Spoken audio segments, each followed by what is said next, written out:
A turn of events that would probably make great-great-grandfather Carl Gustaf Andersson very unhappy. I'm going to be arguing what this debate is about how we best secure Finland in the long term, how we let existing drivers continue and we don't disrupt them by provoking a confrontation in the short term, which is the real risk. 3 points I want to bring you in extension as a consequence. Firstly, why NATO membership adds little or nothing to Finland's security, emphasis on the nothing. Second, is written on something else. Second, how it makes Finland more likely to face Russian aggression. And thirdly, how we get long-term security without the proposition. 2 points of rebuttal first. Firstly, we've been told that what we really need to happen is for Finland and other European countries to cut their trading with Russia. Note, this can happen without the proposition. Note that a large amount of it has happened with the sanctions already, and we don't necessarily see why we need to provoke the reaction from Russia that the proposition will do. Note the anger that Russia feels over the economic sanctions and the anger that Russia feels over Finland joining NATO will be different for reasons I'm going to explain. Secondly, we've been told the problem is from Gavin that apparently this will make Finland so afraid of Russia in future that it won't sign trade deals with the rest of Europe. Note that Finland is already in the EU. I have euros in my pocket. And therefore probably has most of the trade deals with Europe it already needs. We don't see the impact. So, how NATO membership adds little or nothing to Finland's security. Honourable Speaker, we say there is already a lot of uncertainty about that NATO countries will defend its existing members. As we already heard, even the Baltic states that are in NATO don't feel very secure. And so there's uncertainty they'll even defend their existing members versus Russia, let alone adding new members. What we would say is important here is that even the addition of Finland in its Finnish military might, not to put it down, is probably not on an equitable scale to Russia. Russia is currently fighting a conflict in the Ukraine, no thank you, and in Syria, and is apparently able to threaten Finland as well. I just don't think Finland is on the same scale. I don't think it brings that much to the table. Sorry. Why is there so much uncertainty about NATO's ability to meet these commitments for mutual defense that it already has? Firstly, most NATO members don't actually meet the 2% of GDP spending on military budgets, no thank you, that Gavin says will be guaranteed. Most of them aren't even doing that now. Note that even the biggest members that are currently doing this, France, the UK and Germany, are actually cutting their military budgets at the moment, and thus they're going to be even less able to meet them in the future, no thank you. Thirdly, note, in the United States we have an increasingly isolationist politics, and it's not just Donald Trump, but it's also Hillary Clinton playing into the idea that the Europeans need to look after themselves and not rely on America. So really the idea that NATO is firmly committed to Article 5 and will definitely follow through is in question. As a consequence, we say no thank you, that there is no great deterrence gain from the proposition. And as a consequence, it doesn't really have any impact in terms of mitigating fear that Gavin talked about, because the Finns are smart enough to realize that there's no great deterrence gain that has taken place. No thank you. We say that even if, somehow this makes NATO safer versus a full-scale invasion, a full-scale invasion is unlikely. Note that NATO membership does very little to protect against hybrid warfare, against deniable forces, against little green men that just happen to have Russian guns. We don't think Finland adds very much. We've been told that maybe Finland could sweep in and protect the Ukraine in the event that Russia does something there.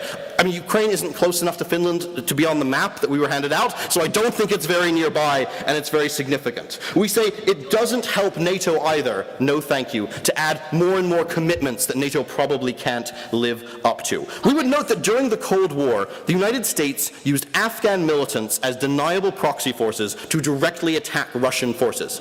World War III did not break out because they were not American forces. What this demonstrates is that massive deterrence in conventional forces don't deter attacks by deniable forces, no thank you, and hybrid warfare. Second point, how it makes Finland more likely to face Russian aggression.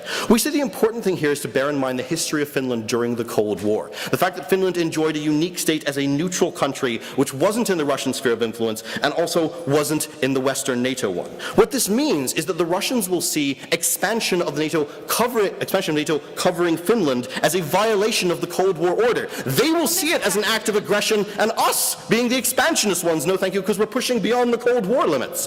What this means is that Russia will freak out, which is the technical term. This is not just because Finland is very close to St. Petersburg, though obviously that's important.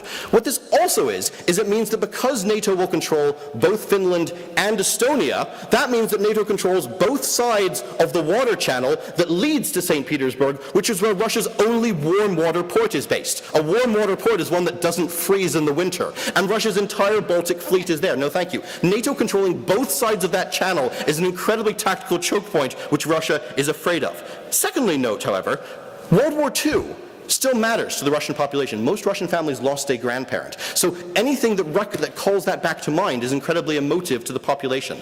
This is why some of the Ukrainian national militias, during the recent crisis, when they harked back to the days when the Ukrainians fought the Russians with the Germans, that was part of why the Russian population reacted so badly, because they said, it's the Nazis again.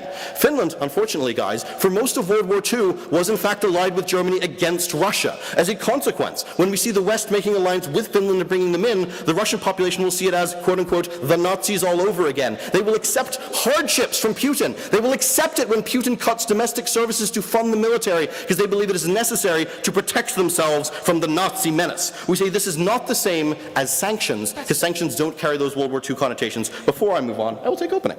Both sides humiliate Russia through sanctions and through NATO expansion that has gone on for years and is already viewed as aggressive. The reason that Russia is still strong enough to act aggressively in Ukraine is that there are gaps in the border and gaps in trade sanctions that Finland allows by not being part of NATO. That is uniquely what the motion solves. Cool. Finland is not near Ukraine, doesn't help solve the gaps in the border. Secondly, note that any expansion that NATO did to take in the Baltics happened in the 90s when Russia was weak, couldn't do anything. That is not the case now, and Russia has the ability to respond. Thirdly, sanctions, no Nazi connotations. That's your problem. What this means is that Russia is much more likely to target Finland with proxy warfare, with attacks by deniable forces and little green men, which Article 5 can't deter. It'll also do this by funding xenophobic parties in Finland, parties like the True Finns, that want to take Finland out of the EU, that will want Finland to withdraw from NATO, and they will support them and fund them and help them. They will also attempt to encourage attacks on ethnic Russians inside Finland in order to provide an excuse. They will also cut Finland's gas off until it does things like withdraw from NATO or leave the EU as leverage. All of these things are very, very bad. How do we get long-term security without the proposition?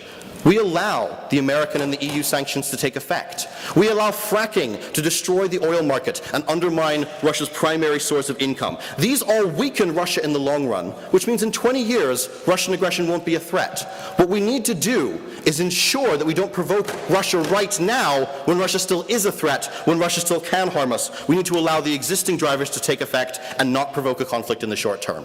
We oppose.